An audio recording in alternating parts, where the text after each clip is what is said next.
प्रधानमंत्री नरेंद्र मोदी के मन की बात कार्यक्रम का 100वां एपिसोड आज देश भर में सुना गया। 100वें एपिसोड को ऐतिहासिक बनाने के लिए बीजेपी संगठन की ओर से बड़े पैमाने पर तैयारियां की गई थी।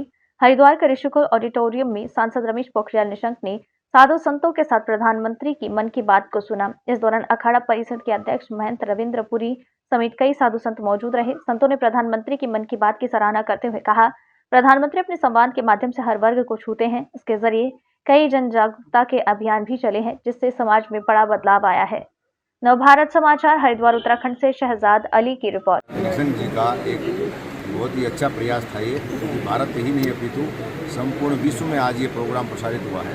देश के यशस्वी प्रधानमंत्री माननीय नरेंद्र मोदी जी के द्वारा भारत के ऐसे विषयों पर गहन मंथन किया जा रहा है। और आज कुछ चीज़ें मैंने भी नहीं देखी, जैसे हिमालय में जो स्वच्छता अभियान है, जो लोग हिमालय में रहते हैं वो उसमें इन्वॉल्व कम है। बाहर के राज्यों के आए हुए लोगों ने इस अभियान को चलाया है।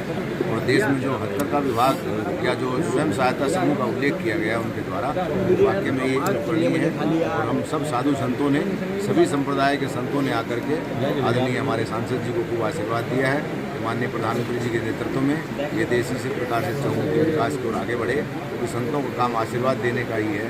जो यहाँ की उत्तराखंड की एक शैली रही है, वर्तमान में चार धाम यात्रा चल रही है। भारत के विभिन्न भागों से चार धाम तीर्थयात्री आए हुए हैं। हम सब उनका 100वें एपिसोड जो सारे विश्व का रिकॉर्ड बन रहा है, उस विश्व के रिकॉर्ड में सीधे अपने देश के प्रधानमंत्री जी को आशीर्वाद देने के लिए, उनकी बात को सुनने के लिए, मन की बात सुनने के लिए जो संतगण यहाँ पर आए हैं, मैं उनका बहुत हृदय से आभारी हूँ।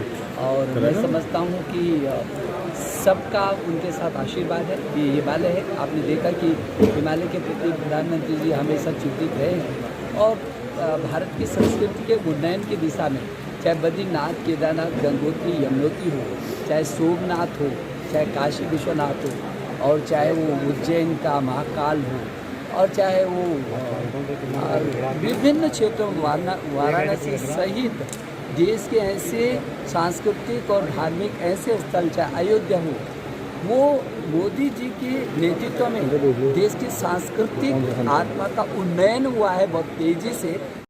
तो मैं ये कह सकता हूँ कि मन की बात को सुनना चाहिए, इसलिए सुनना चाहिए प्रधानमंत्री जी के मन की बात को। उन्होंने अंतिम पंक्ति में बैठे हुए अंतिम व्यक्ति से लेकर के सबको उसमें स्पर्श किया है। महाकवि कालिदास ने जिस हिमालय की बात की थी, और मैं हमेशा कहता हूँ हिमालयी राज्यों में जाने वाले लोग इस बात का ध्यान रखें कि वहाँ किसी भी प्रकार का प्रदूषण, और आप देख रहे थे अभी प्रधानमंत्री मोदी जी ने जिनको स्पर्श किया, छुआ, उनकी बात को कहा, हमको पूरे हिमालय को पॉलीथीन मुक्त करना है।